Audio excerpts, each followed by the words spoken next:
Olá, meus queridos! Estamos aqui reunidos para mais uma aula de biologia. Vamos discutir, então, primeiro o exercício da semana passada. Sei que era um tema um pouquinho mais complicado, né? Estamos quase fechando esse tema de evolução com vocês. Vamos, então, partir aqui para a primeira questão, né? Então, a primeira questão dizia assim: 3 populações de insetos, X, Y e Z, habitantes de uma mesma região, pertencentes a uma mesma espécie, foram isoladas geograficamente, ou seja, criou-se uma barreira entre elas, não é isso? Após vários anos, com o desaparecimento da barreira geográfica, então removemos a barreira, verificou-se que o cruzamento dos indivíduos da população X com Y produzia híbridos, né? X e Y, vamos anotar, tá, gente? Híbridos. O cruzamento dos indivíduos da população X e da população Z produzia descendentes férteis. Ok. E os indivíduos da população Y com a população Z não produzia descendentes, sem descendentes. Então, o que é que está acontecendo aqui, gente? X e Z, como eles produzem, né, descendentes férteis, mesmo, né, depois do isolamento, quando a gente retornou eles para o mesmo ambiente, eles continuaram produzindo descendentes férteis. Então, isso quer dizer que X e Z continuam a pertencer à mesma espécie, tá? Então, não deu tempo de formarem espécies diferentes. Já Y, o que é que aconteceu? Y, quando eu cruzo com Z, não tem mais descendentes, né? Não consigo cruzar eles dois. Quer dizer que Y, ela se tornou uma espécie diferente, então. Qual a alternativa, então, que vai falar isso? É aqui a letra D, né? X e Z continuaram a pertencer à mesma espécie e Y tornou-se uma espécie diferente, tá? Questão 2.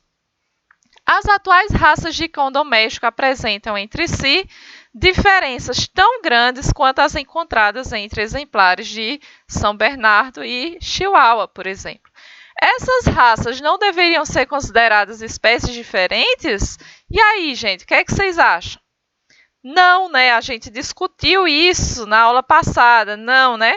Pois, né, quando eu faço o cruzamento entre essas diferentes raças, eu consigo obter descendentes férteis, ou seja, são todos da mesma espécie. Apesar dessas diferenças na aparência, né, um cão muito grande, outro muito pequeno, um mais peludo, outro mais sem pelo, mas todos eles são da mesma espécie, porque quando eu realizo o cruzamento, né, eles continuam sendo férteis, ou seja, eles produzem descendentes férteis, ok?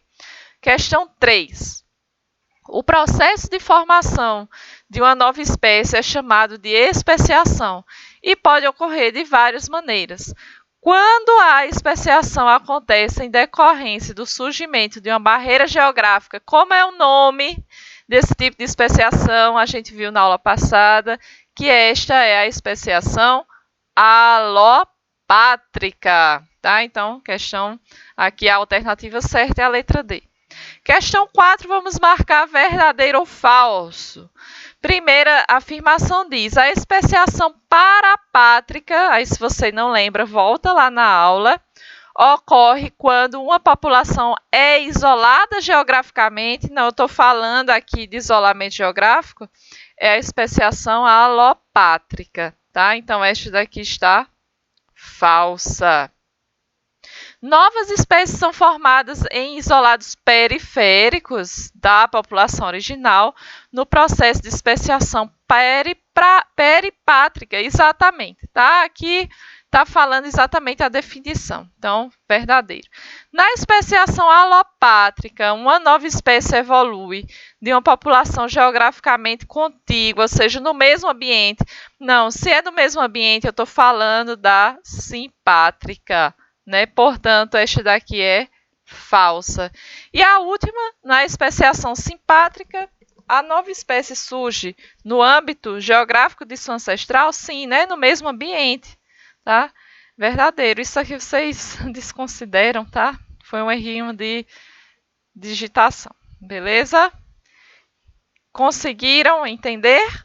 Então vamos partir para o assunto de hoje, tá? Mecanismos de isolamento reprodutivo. O que é isso, professora?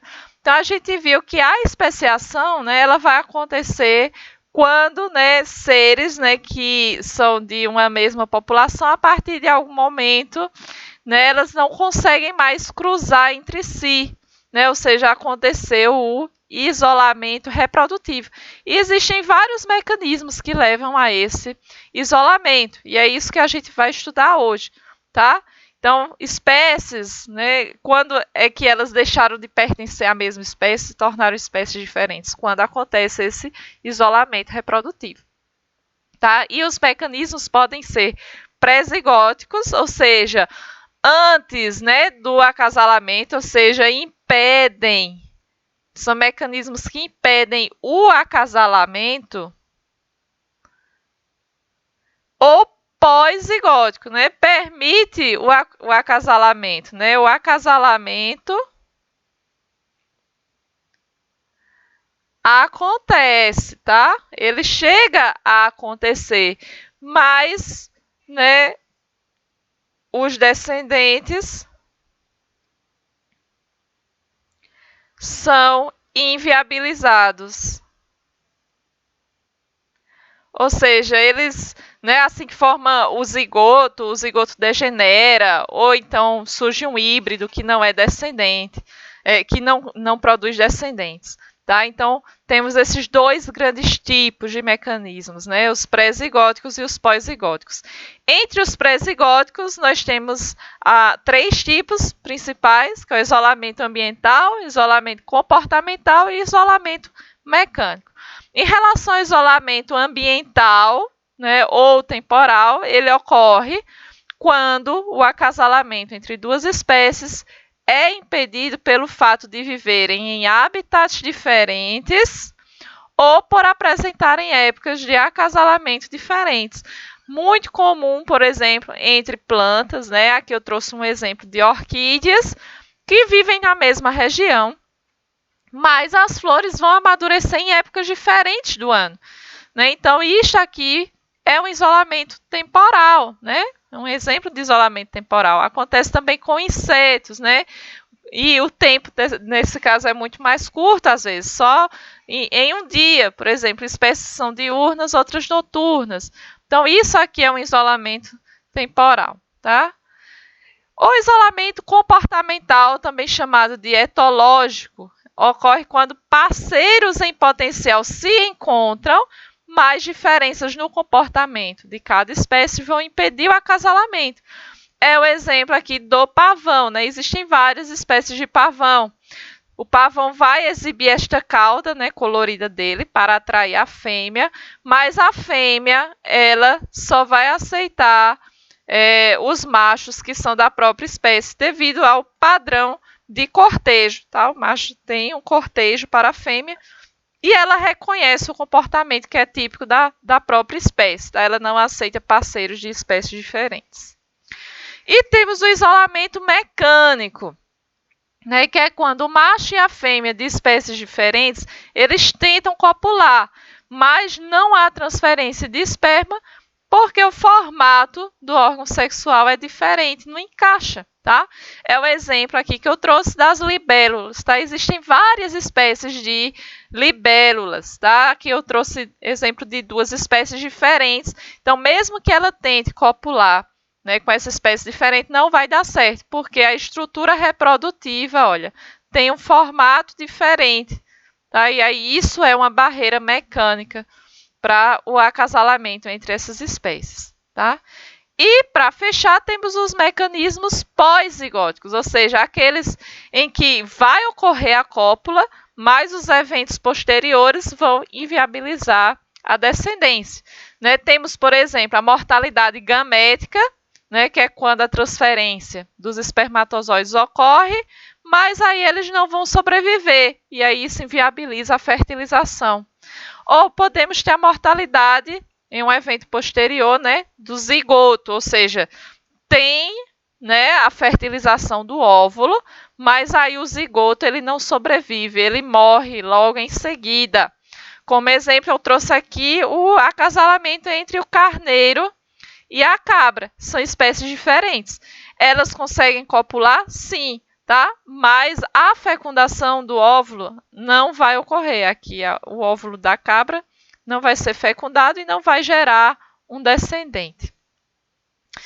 Outros tipos que nós temos é a inviabilidade do híbrido, quando o zigoto se forma, mas vai desenvolver um híbrido, né? E esse híbrido ele não sobrevive, tá? Em algum momento ele vai morrer.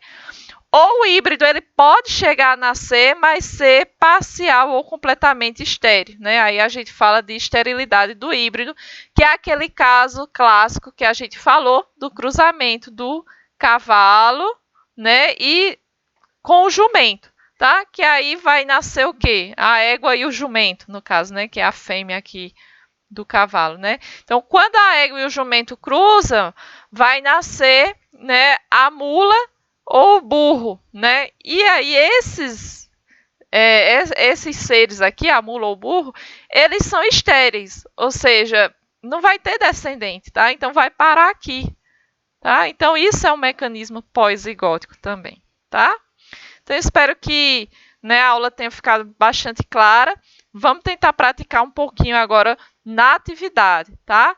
E aí, as dúvidas a gente tira na próxima aula com a correção do exercício. Então, desejo uma boa atividade para vocês e a gente se encontra na semana que vem.